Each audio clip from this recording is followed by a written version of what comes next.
हम इतना तैयार हो रहल बानी काहे कि हम माँ के शेखर अंकल से मिलवावे ले जा रहल बानी, लेकिन ई काहे इतना तैयार हो रहल बा? बाहर जाए के प्लान बनवलस और हमके बतैलस भी ना। बाल तो ऐसे बनावता जैसे कि कैटरीना कैफ के डेट पे लेके जा रहल बा। सड़ियल सरना। अभी बताओ तनी एकरा हम।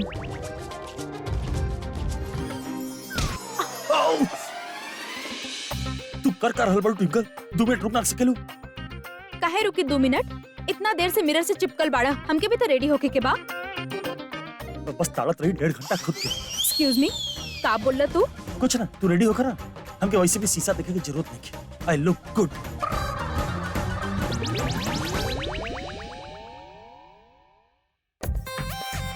वैसे कहाँ जा रहल बाड़ा तू?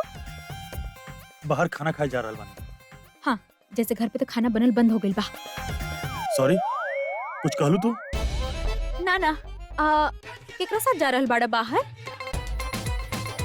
By go friend.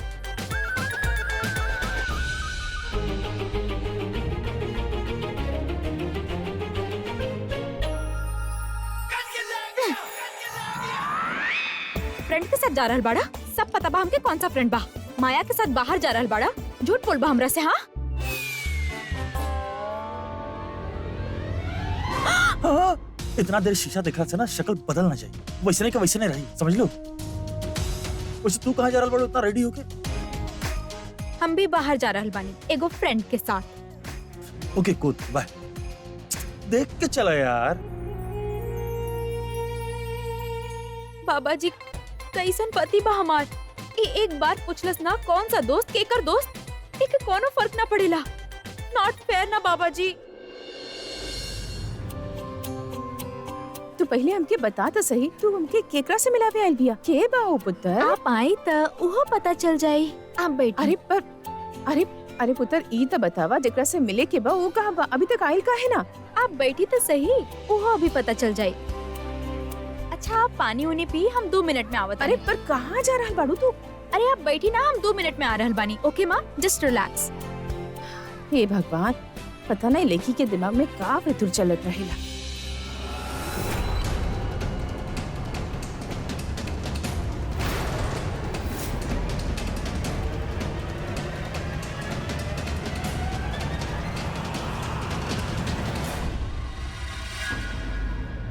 Good news बा मम्मी जी, राउर काम हो गई। अब बस यहाँ पर तमाशा शुरू होकर बाकी बा। Good job cherry, very good. बेचारी ट्विंकल, जे आदमी से अपन मॉम के मिलवावे की चाहत रहे वो आदमी तो वहाँ पहुँचल ही ना। ऑलराइट, या थैंक्स।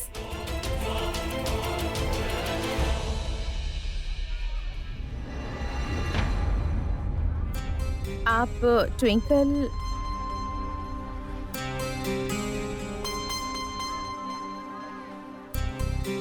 आपके ज्यादा इंतजार तो ना करो नहीं हम। ना बस वैसे जितना सुन ले रहनी उससे कहीं ज्यादा खूबसूरत बनी आप। जी, इक्का बकवास कर रहा बानी आप शराब पी के आइले बानी? कैसन बात करत बनी आप? हम और शराब, कसूर था आपके नजर के बाद जो हमके शराबी बना देला। का?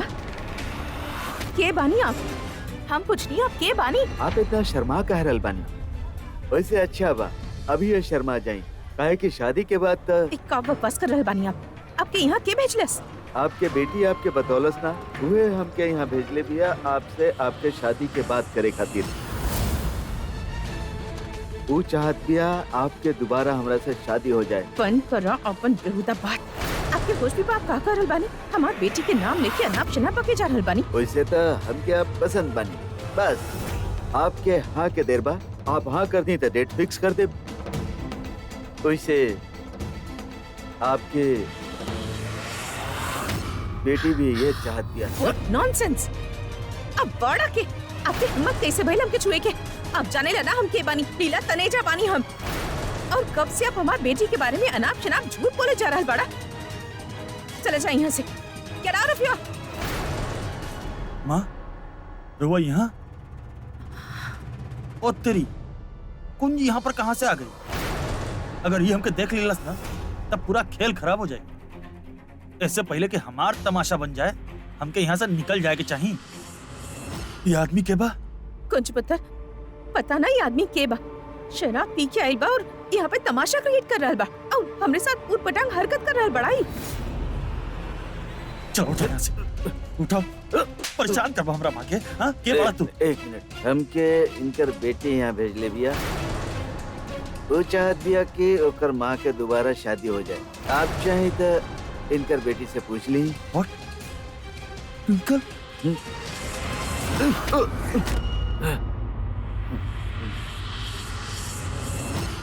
का हो रहल बा माँ? ये सब कुंज तू ही यहाँ पे? ट्विंकल पुत्र, तू एला फंगा के यहाँ बोलेलू?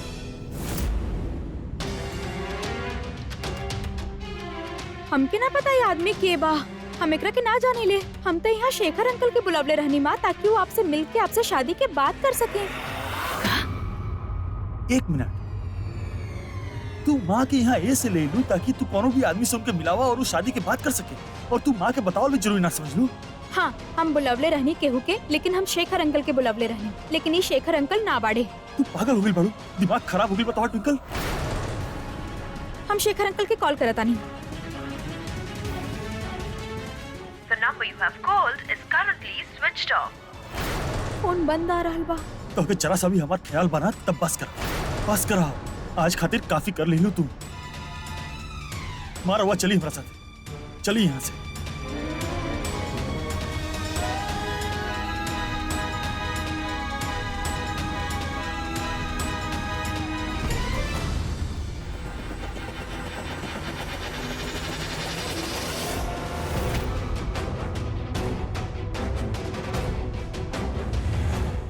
माया और यहाँ एकर मतलब कौन सच में माया के साथ रहे?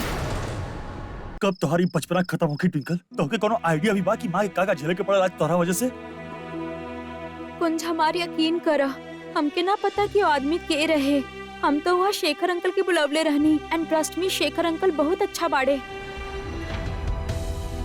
हमके जेन्युइनली लागल कि माँ और शेखर अंकल फ्रेंड्स बन सकेले, यही से हम उनके वहाँ बुलावले रहनी। हाँ, मान लेनी कि तुम्हारा शेखर अंकल बहुत अच्छा बड़े, but that's not a point. The point is कि उनको पता ही नहीं कि तू क्या प्लान कर रहा है उनका खातिर। It's not fair twinkle. अब रहे विदा पुत्र, जे हो गइल सो हो गइल, नाराज होके से का फायदा। अब एगो काम करा, तू लोग दोनों घर जा, बहुत देर हो चुकल बा, ठीक बा? माँ आई एम सॉरी। हम जानत बानी कि हमके ट्विंकल से इतना ऊंचा आवाज में बात ना करे के चाहत रहा, पर ये काम ही ऐसा कैले पिया। कब एकर बचपना खत्म होगी, कब तक हम ये के संभालत रहा। आई एम सॉरी माँ, लेकिन ट्रस्ट में हमारे ये सब करे के कोनो इरादा ना रहे। माँ, हम आपके और अकेला ना देख सकेनी, हमके अच्छा ना लागेला। आपके साथ भी तो केहू होके के चाहिए ना, जे आपके प्यार करे, हमेशा आपके साथ रहे। हम बस उहे चाहत रहनी। पुत्र बच्ची, हम जान रहल बानी पुत्र, तो हमके खुश देखे चाहतिया, लेकिन पुत्र हमके केहू और के साथ के का जरूरत बा? तू बाड़ू ना हमरे साथ, और अब तो हमके एगो बेटा भी मिल गइल बा। अब हमके और का चाहिए? बट माँ, हमने हमेशा तो आपके साथ ना रहनी ना। देख पुत्र, अब ना तू हमार चिंता करल छोड़ दा, तू अपन घर जा, वहाँ सब कहाँ सोच रहा लोग हैं। और पुत्र, तू भी ना ये बात के लेके ऐसे नाराज मत होखिया। हाँ, जा तू लोग घर जा, पहले ही बहुत देर हो चुकल बा। जी माँ। पुत्र, हम ना चाहता नहीं कि हमार वजह से तू दोनों के बीच झगड़ा होके। तू जा, उसे अच्छा से बात करा, ओके मना ला। आई एम सॉरी माँ। फिर वह बात, जा। हम अब तो के कैसे समझाई पुत्र, जे तू चाहती या वो ना हो सकत, तो हर पापा के रहते हम के और से शादी कैसे कर सके नहीं। कुंज, कुंज हमार इतना गुस्सा में गइल बा कुंज, हमार कोनो बात सुने खातिर तैयारी नहीं खे। का रोशनी भाभी के कॉल करे तनी, वो हमार हेल्प कर सके नहीं।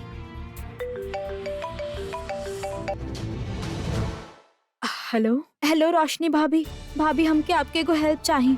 हाँ ट्विंकल, बोला ना, का भइल बा? रोशनी भाभी, कुंज हमसे बहुत नाराज हो गइल बा, कुछ समझ में नहीं आवत हम ओके कैसे मनाई। तो इतना परेशान काहे लग रहल बाड़ू? एक्चुअली भाभी भइल ई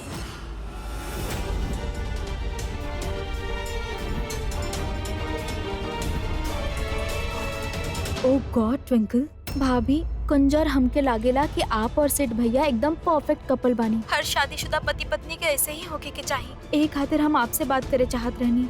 हमके लागल कि आप हमके एकदम परफेक्ट एडवाइस दे। ट्विंकल ऐसा तो नहीं कि हमारा और सिद्धार्थ के बीच में कभी प्रॉब्लम्स ना भइल। आई मीन होखेला, बस ईबा कि हमनी दोनों एटलीस्ट एक दूसरे के साथ रहेनी। हम ही रियलाइज करनी कि हम और सिद्धार्थ जब भी एक दूसरे से कोनो भी बात छिपावे की कोशिश करनी, छोट से छोट राज या फिर एनीथिंग, हमने के बीच में हमेशा प्रॉब्लम्स खड़ा भइल बा। पर एट द सेम टाइम जब भी मुश्किल आवेला, सिद्धार्थ हमेशा हमरा खातिर खड़ा रहेला and I am standing by him. Honestly बोली ट्विंकल, शादी में ना रिस्पेक्ट और कम्युनिकेशन सबसे जरूरी चीज बा। जब तक हस्बैंड वाइफ के बीच अंडरस्टैंडिंग ना होके, आई थिंक कोनो चीज सॉर्ट ना हो सकेला। एंड सबसे इम्पोर्टेंट, एक दूसरे पे भरोसा बहुत जरूरी बा। I know I am sounding like a teacher but I hope तू समझ रहल बाड़ू हम का कहता नहीं। जी भाभी, हम समझ गई नी। और ट्विंकल, तू कुछ गलत ना कइलू। इनफैक्ट हमके बहुत खुशी बाई देख के कि तू लीला आंटी के बारे में इतना सोच रहल बाड़ू। उनकर दूसर शादी करावे चाहत बाड़ू। सच a modern thought. Bus problem कहाँ भइल बा ना, तू कुंज से ही बात छुपवलू। इवन इट्स नॉट राइट, तार हस्बैंड बा यार। तो एगो काम कर, हम जाना तानी वो बहुत अपसेट होके नाराज होके, तू अभी जा ओके मनावा एंड टेल हिम कि तू ऐसा काहे केलू, एकरा पीछे का रीजन रहे। जी भाभी, और हमसे प्रॉमिस करा कि आज के बाद तू कुछ भी कुंज से ना छिपेबू। थैंक यू भाभी, हम समझ गए नी कि हमके का करे के बा। एंड आई नो कुंज इज वेरी अंडरस्टैंडिंग गाय। वो जरूर समझी था हर बात के। ओके बाय बाय ट्विंकल। रोशनी भाभी ठीक करल बाड़ी, हमसे गलती भइल बा, हम कुंज के मनाई। हम अभी जाके ओकरा से बात करता नहीं। कुंज कुंज कुंज कुंज हमार बात सुना। कुंज हमार बात माना, हमार कोनो गलती नहीं की। हमके ना पता रहे कि वो शराबी अंकल वहाँ कहाँ से आ गए। हम उनके ना बुलाईनी, हम तो शेखर अंकल के बुलावले रहनी। ये तो प्रॉब्लम बना ट्विंकल, तो के पता ही ना होखेला कि तू कर रहल बाड़ू। कब तुम्हारी बचकाना हरकत खत्म होगी, तंग आ गई बनी यार हम। तू माँ के बतावल जरूरी ना समझलू। हम मानत ताने कि हम बात छिपा के गलती कैले रहनी, लेकिन हमारा इरादा तो नेक रहे ना। अगर हम अपन माँ के दूसर शादी करावे चाहता नहीं तो उमें गलत का बा। गलत ही कहलू कि माँ के लाइफ के इतना बड़ा फैसला तू उनसे बिना बतावले ले लू। कुंज, हम माँ के पहले यही से ना बताईनी, काहे कि हमके लागल कि हम माँ के ऑलरेडी बता देव तो शायद माँ उनसे मिले ही ना। और एक बार सब कुछ ठीक हो जात तो हम उनका सब कुछ बता देती ना। तो के अभी भी लागेला कि तू सही कहलू ट्विंकल। माँ से पूछल तू जरूरी समझ लू, एक बार भी बस एज्यूम कर लू कि उनके शादी करे के बाद। हाँ, एक बार पूछ कर देख तू, का पता उनका मन में कुछ और होकर, का पता वो कुछ और कल चाहत हो गया। What do you mean कि ऊ का चाहत बाड़ी और तू का जाने ला।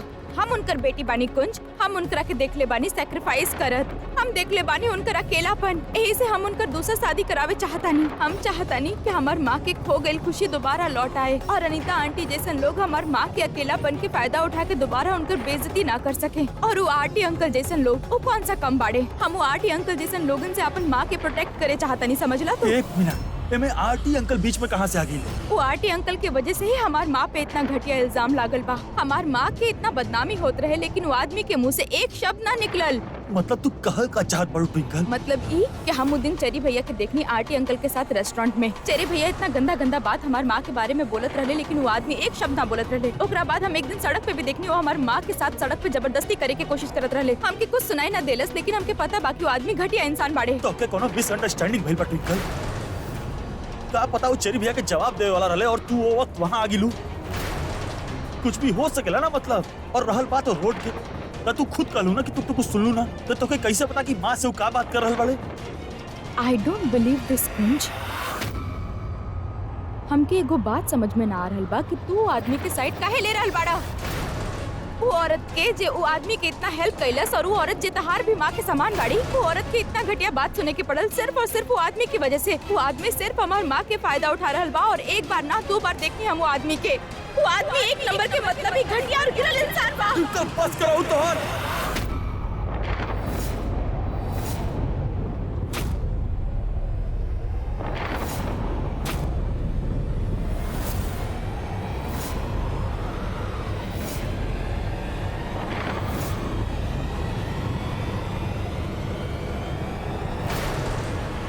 कुंज, तू वो आरती अंकल खातिर हमरा पे हाथ उठावे वाला रहना। वो आदमी जे हमनी खातिर एगो अजनबी बाड़े। वो आदमी जेकरा वजह से हमार माँ पे इतना घटिया इल्जाम लगावल जा रहल बा, वो घटिया आदमी जे हमार माँ खातिर इतना गंदा गंदा बात सुनत रहे पर उसे इतना ना भइल कि वो एगो जवाब दे देवे, तो वो आदमी खातिर हमरा के हाथ उठावे वाला रहला। I can't believe it. ऐसन घटिया गिरल आदमी जे औरतन के इज्जत कैल ना जानेला, ओकर फायदा उठावेला तो उनकर साइड ले रहल बाड़ा। I get it, you know कुंज, आई गेट इट। हमके समझ आयल कहे तो उनकर साइड ले रहल बाड़ा, काहे कि तोके उसे सिंपैथी हो रहल बा, तोके उसे एक खाते सिंपैथी हो रहल बा, तो ओकर साइड ए से ले रहल बाड़ा, काहे कि तू भी तो उहे जैसन बाड़ा ना, तू भी तो औरतन के फायदा उठावेला जैसे तू हमार फायदा उठावे की कोशिश कैले रहला। याद बा तोके वो रात कौन सन्ना या भूल गईला?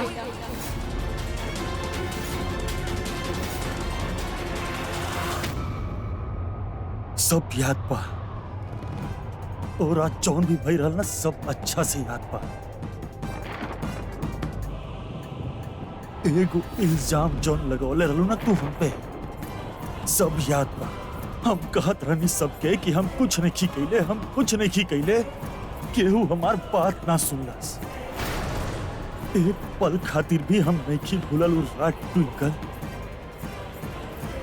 अब जौन हम तोके बताई ना, ओके पूरा लाइफ याद रखी कि तोहरा साथ जबरदस्ती युवराज कैले रहे।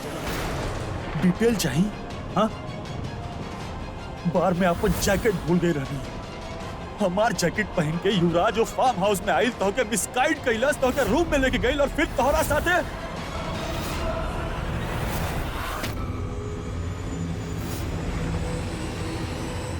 तोहके वो जैकेट देख के लागल कि हम बानी। युवराज हमके खुद सारा बात बतौलस जब वो गोवा में हमके मारे वाला रहा। हम सोचले रहनी ट्विंकल के रेप करब और सारा इल्जाम तोरा पे डाल दे ताकि दोनों के रिश्ता तोड़ जाए, और ट्विंकल तोरा से नफरत करे लगी।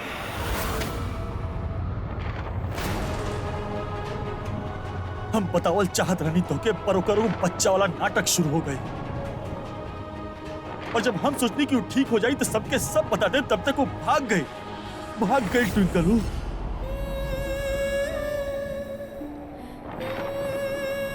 ई बा और रात के सच्चाई मिस ट्विंकल तनेजा सरना। कुछ भूलल नहीं की हम, लेकिन उसे भी बड़ बात पता बा का बा ट्विंकल, कि तू कुछ नहीं खूब भूलल, तोके भी सब याद बा। इतना वक्त हमरा साथे गुजरलू तू, तब भी तोके लागत बा कि हम तोहरा संगे ऐसे कर सकेनी। एक कमरा में रहनी तोहरा साथे, तोके हाथ तक ना लगौनी, तोहरा करीब तक ना आईनी।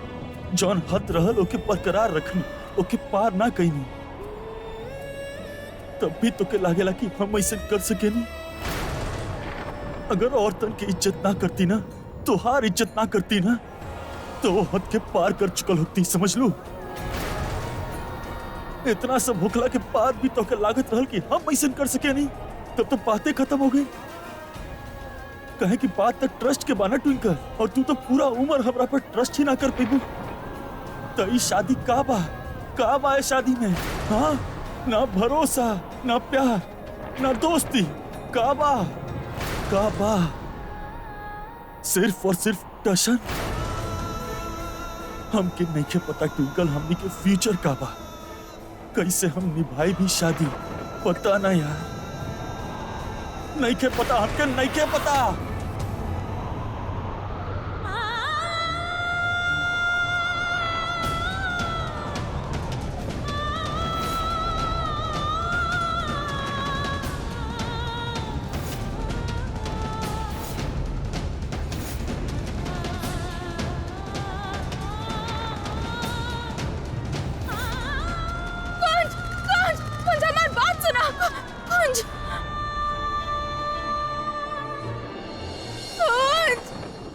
सॉरी कुछ, वापस आ जा कुछ। कितना पागल बानी ना हम, वो आदमी से पागलन जैसन प्यार करत रहनी जे हमार जिंदगी बर्बाद कर देलस। और तू हमेशा हमार साथ देला, हमके संभलला, और तहरा पे हम इतना घटिया इल्जाम लगैनी। कितना बुरा बानी ना हम कुछ, कितना बुरा बानी। तू हमार सारा बात चुपचाप बर्दाश्त कर लेला, तू यूवी के इल्जाम भी सर झुका के अपना ऊपर ले लेला। चुपचाप हमसे शादी कैला ताकि हमार इज्जत पे कोनो आँच ना आवे। हमार जान बचैला, हर कदम पे हमार साथ देला, हमके कबो अकेला ना छोड़ला। और हम तोरा पे विश्वास ना कर पैनी कुंज। माना सही कहली कि कुंज से अच्छा जीवन साथी हमके मिल ही ना सकेला। और हम तो के कभी ना समझ पैनी कुंज, हमके माफ कर। हमार आँख पे पर्दा पड़ गल रहे जे हम तो के कभी समझ ना पैनी, हमके माफ कर दो। कुंज प्लीज वापस आ जाओ, के छोड़ के मत जा। कुंज आई एम रियली सॉरी। कुंज वापस आ जा। कुंज हम तो से प्रॉमिस करता नहीं हम ऐसे कबो ना करब। कुंज प्लीज वापस आ जा, के छोड़ के मत जा।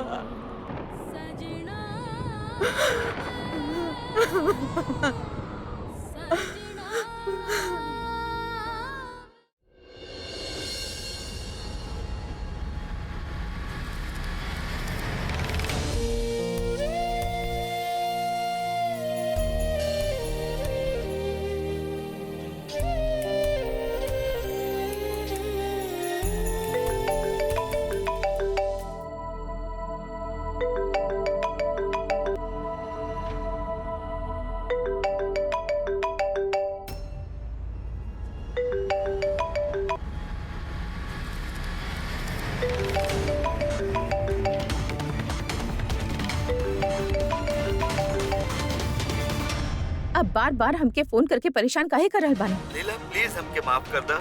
हम अपन बेटी खातिर कुछ भी ना कर पैनी लीला। आज ओकरा सामने नजर उठा के बात करे में शर्म आवेला हमरा। बार बार माफी मांग के आप थक ना जाले। वैसे भी हमसे माफी मांगले से अब का फायदा? लीला प्लीज हमके अपन गलती के हर पल हर वक्त पछतावा होखेला। हमार फैसला के सजा हमार बेटी के मिल रहल बा। बहुत शर्मिंदा बानी हम। आपके पता बा आज का भइल? आज ट्विंकल हमसे हमार शादी के बात कैलस। वो चाहतिया कि वो अपन माँ के उस सारा खुशी देवे जे इतना साल तक ओके ना मिलल। का जवाब दे हम ओकरा के? का कही कि हम काहे शादी ना करे चाहतानी? काहे कि जौना पिता के उ मरल समझ रहल बिया वो दरअसल जिंदा बानी और अपन कमजोरी की वजह से इतना साल तक अपन परिवार से अपन बच्ची से दूर रहले, सब कुछ छिपा के रख ले। ई जवाब दही हम ओके? लीला हम जानत बानी हम जौन कुछ भी कहब तो ओकरा पर यकीन ही ना करबू। लेकिन लीला सच त ई बा कि हम तोरा से आज भी उतने प्यार करीला जितना कल करत रहनी। हमके अपन गलती के बहुत दुख बा। ओकरा सुधारे के हमरा मौका दे लीला प्लीज। हम अपन परिवार के पास वापस आवल चाहत बानी। बस करिए आप, बस करिए। काहे इतना पियले जब अपना आपके संभाल ना सकेले?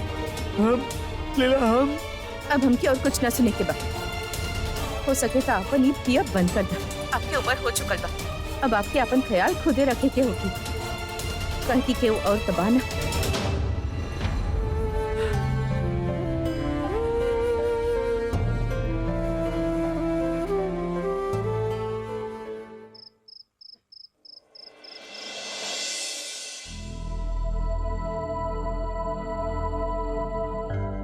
कब से कुंज के फोन ट्राई करत तानी, फोन भी नहीं खिलागत। कहाँ बाड़ा तू कुंज?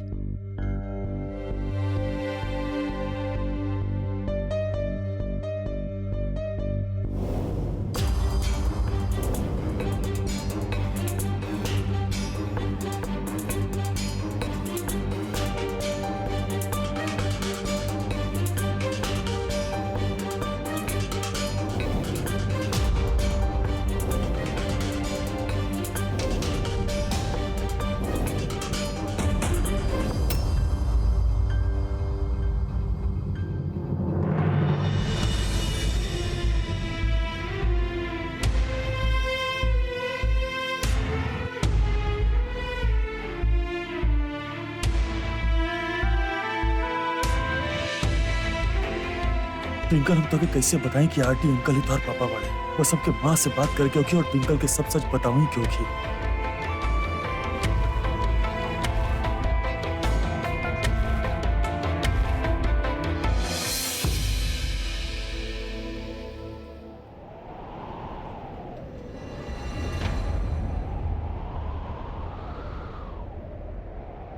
ट्विंकल ट्विंकल उठा।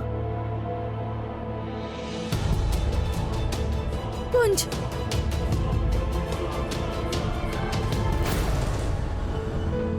तो के सोफा पर सुते के आदत नहीं है, बेड पर सुत जा। वैसे ही ठंड बहुत बार बीमार उमार हो जी। कुंज, कुंज, आई डोंट नो हम तहरा से कैसे माफी मांगी। एंड आई नो हम जे कहनी वो तहरा खातिर भुलाइल भी आसान नहीं खे। ट्रस्ट मी, बिना कोनो प्रूफ के हमके तहरा पे इतना बड़ इल्जाम लगावे के ही ना चाहत रहे। कुंज, प्लीज भूल जाना जे कुछ भी भई। इट्स ओके, फर्क ना पड़ेगा। हम सोच रहे बानी कि ये बात कि हम खुद के जहन पे हावी ना होके दे।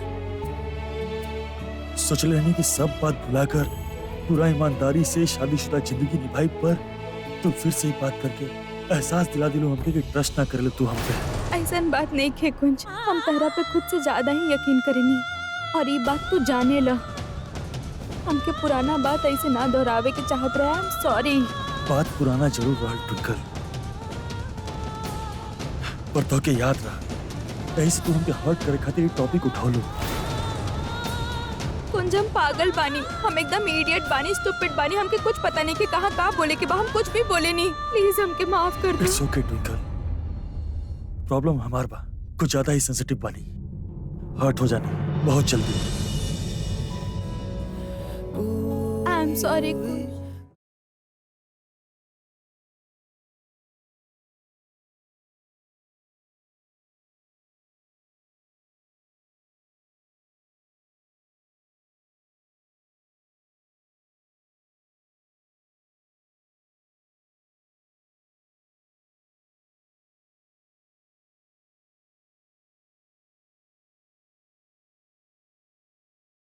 बार बार सॉरी बोले के फायदा नहीं खे ट्विंकल, जो भूखे के रहल तो हम हो गए।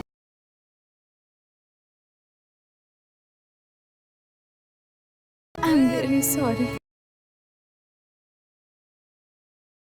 बट आई एम रियली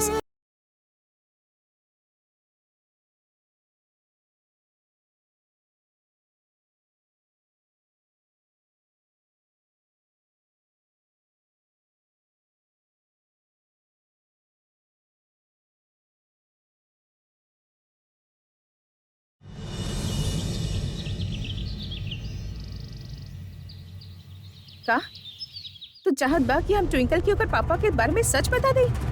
ये हमसे ना होगी। माँ बात समझे के कोशिश करी प्लीज। रवा ट्विंकल के जाने नहीं कितना जिद्दी भी आओ, अगर ओके सच ना बताओ नहीं ना तो ओकरा सर पे फिर से राउत दूसरा शादी करेंगे फितूर चढ़ जाए। का बोल के इनकार करब रहुआ, का वजह दे? और अगर ओके पता चल गई कि ओकर पापा जिंदा पड़े तो माँ का करब रहुआ बताई? ना, ओके बारे में कुछ पता ना चले के चाहिए। हम कुछ भी कहे कि ये सच उसे छुपाए। माँ कब तक सच छुपाई रहुआ बताई? कबो ना कबो कहीं ना कहीं से वो सच जान जाए, फिर का करब रहुआ? इससे पहले कि केहू और से पता चले हमनी को के बता देवे के चाहिए। माँ रहुआ गुरुद्वारे जा रहल बानी, वो भी अभी गुरुद्वारे में। ऐसे पवित्र जगह और ऐसे अच्छा मौका ना मिली रहुआ के ओके सच बतावे। तू ना जाने ला, तू हमसे का मांग रहल बड़ा? एक बार हम तो हर बात ना मान सके। माँ प्लीज, माँ एक बार हमारी बात समझे की कोशिश गुरुद्वारा करें। चला। माँ कैसे समझाई माँ हम आपके? माँ माँ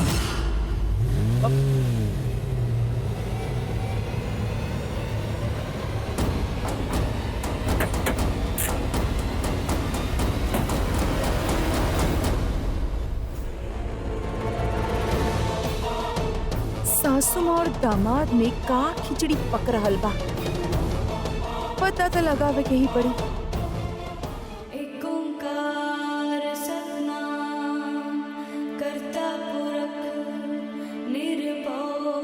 बाबा जी, आप तो सब जानत बानी।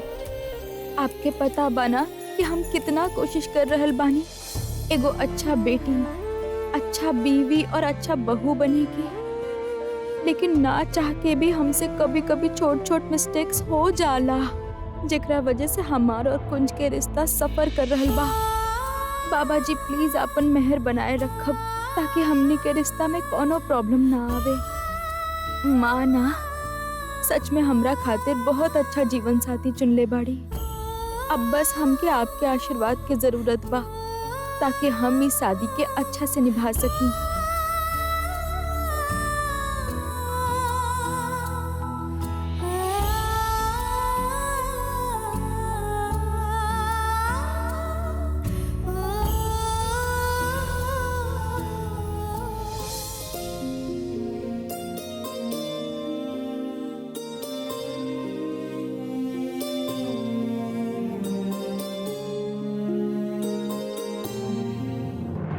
माँ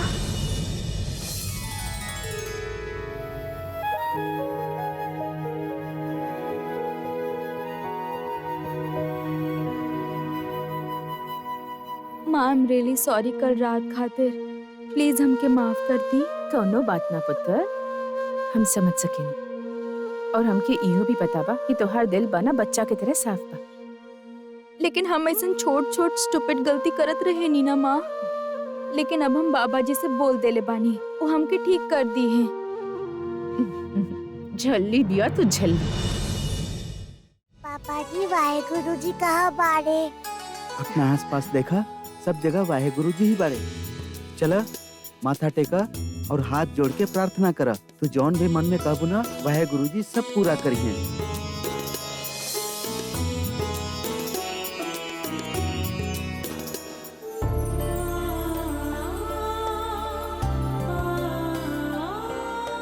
का भाई पुत्र, तुहार आँख में आंसू? कुछ ना माँ, बस ऐसे ही। ठीक बा, अब तू अपन माँ से भी बात छुपा रहल बाड़ू। ऐसन बात नहीं खे माँ, हम तो बस यह सोचत रहनी काश हमार पापा भी हमने के साथ होते।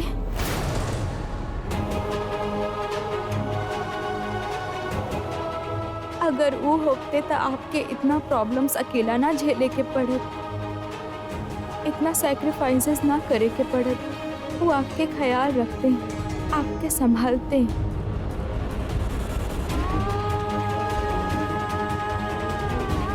कबो कबो पापा के कमी बहुत महसूस होकेला माँ।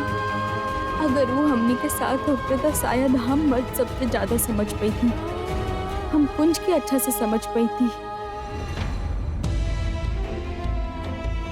माँ हमके पता बा हम आपसे ये बात कबो ना कही, लेकिन आज हम करे चाहता नहीं।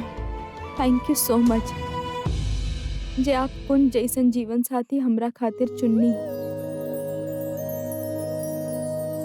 माँ कुंज सच में बहुत अच्छा बा, हमके हमेशा संभालेला, हमार हमेशा साथ देवेला और हमके बहुत अंडरस्टैंड करेला। और पता बा सबसे अच्छा बात का बा, वो आपके भी उतना ही केयर करेला जैसे आप ओकर माँ होखी। ये बात तो तू बिल्कुल ठीक कहलू पुत्र, हमार कुंज तो हीरा बा हीरा। शादी होखला के बाद एक बात हमके समझ में आ गई बा माँ, कि एगो औरत के जिंदगी में एगो अच्छा जीवन साथी के होखे के काबिल होखेला। एगो लड़की के अगर अच्छा जीवन साथी मिल जावे ना, ओकर पूरा जिंदगी संभल जाएला। तू बहुत समझदार हो गई हमार बच्ची। माँ यही खातिर हम चाहता नहीं कि आप भी दूसर शादी के बारे में सोचिए।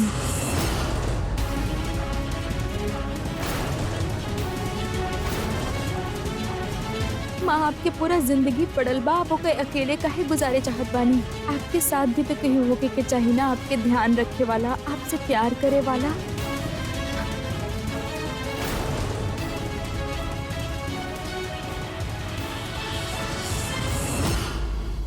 अरे सुना तो वो लीला मैडम बानी घर पे। मैडम तो कहीं बाहर गई बारी। ओहो चलो कोनो बात ना, वो आवे तो उनसे कह दिए कि हम उनकर इंतजार कर रहल बानी, हम अंदर बैठे रहल बानी। ठीक है। ट्विंकल पुत्र, ये ना हो सकत। माँ हम आपके साथ कोनो जबरदस्ती तो ना कर सकेनी, लेकिन प्लीज आप एक बार सोच तो सकेनी ना दूसर शादी के बारे में। हम कहनी ना नहीं खे हो सकत, लेकिन काहे? काहे कि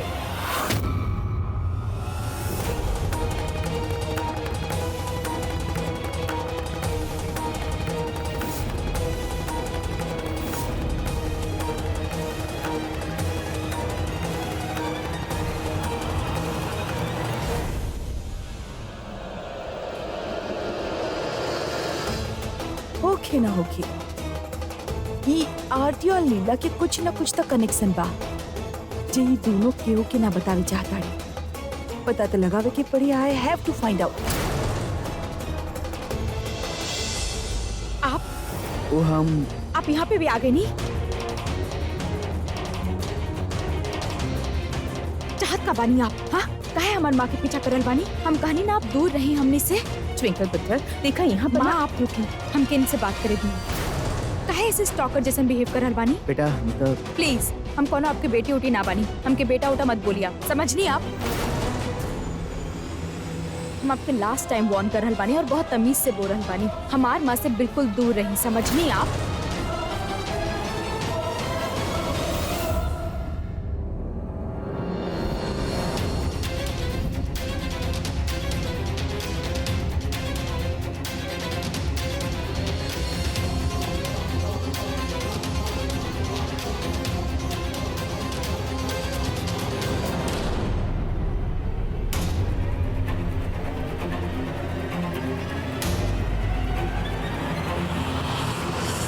बेटी प्लीज हमारी बात तो सुना। हमके आपके कोनो बात नहीं की सुने के। हमार माँ आपकी जितना हेल्प कर सकत रहली उतना हेल्प कर देली हूँ। अब आप प्लीज अपन प्रॉब्लम के खुद सॉल्व करिए और हमार माँ से दूर रही, समझनी आप? चली माँ।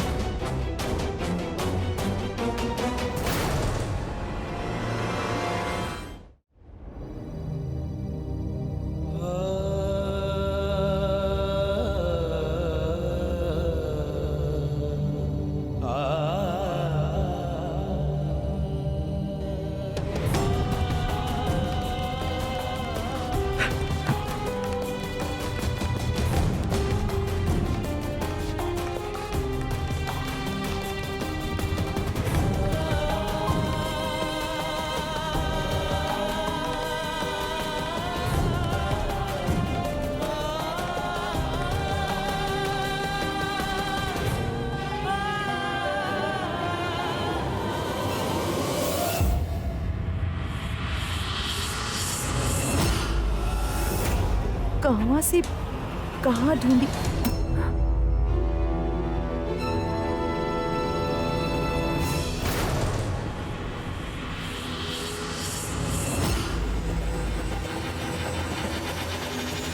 फोटोग्राफ तकिया के नीचे यहाँ काहे रख ले बिया लीला? और ये आदमी के बा? फोटोग्राफ क्लियर ना बा, छोट से बच्ची के बा। का फर्क पड़ेला केहू भी होके? लीला ये फोटोग्राफ इतना संभाल के रख ले बिया तो इम्पोर्टेंट होगी, सेव कर लेता नहीं।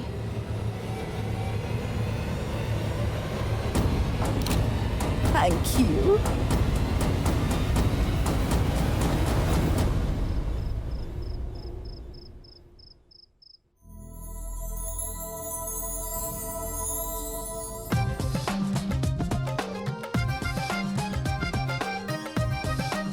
लागता कुंज आज फिर से बाहर जा रहल बा, लेकिन आज हमें के जाए ना देव।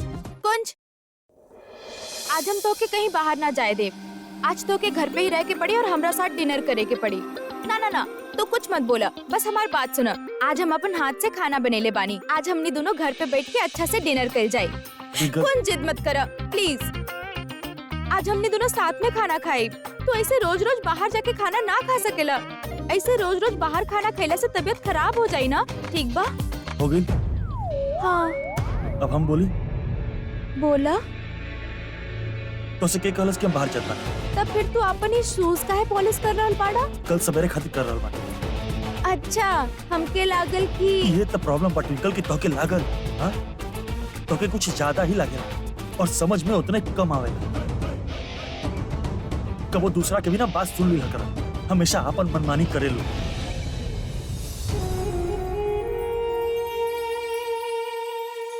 कुंज सुना था। मत कर ट्विंकल।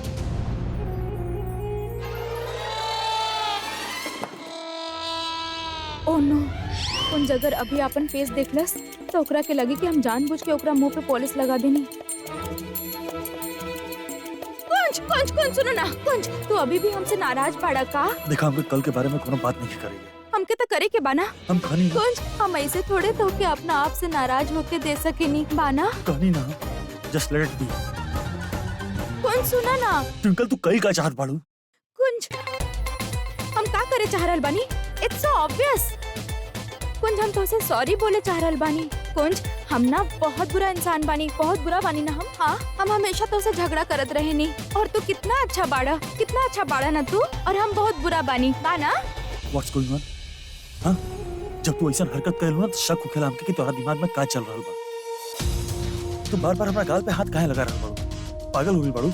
ओ तो हम यही खातिर कहे कि तू सच में कितना स्वीट बाड़ा। तू इतना स्वीट बाड़ा, इतना स्वीट से भी ट्विंकल, ज्यादा छोड़ा स्वीट। हमके यार। कुंज, हमार पति देव, थोड़ा तो रहम करा अपनी बीवी पे प्लीज। हो गइल? तोहर दिमाग खराब हो गइल बा। कुछ उल्टा सीधा खा लीलू, दौरा पड़ रहल बा तोके। छोड़ा हमके और हमके जाए दो।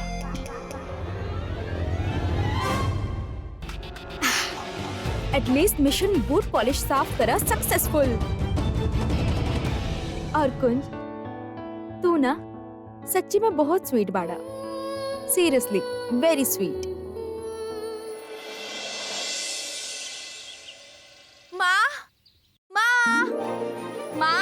ट्विंकल, गुड मॉर्निंग माँ। Good morning. माँ, इस साल पापा के बरसी के सारा तैयारी हम खुद अपन हाथ से करब। आपके अच्छा लगी ना माँ?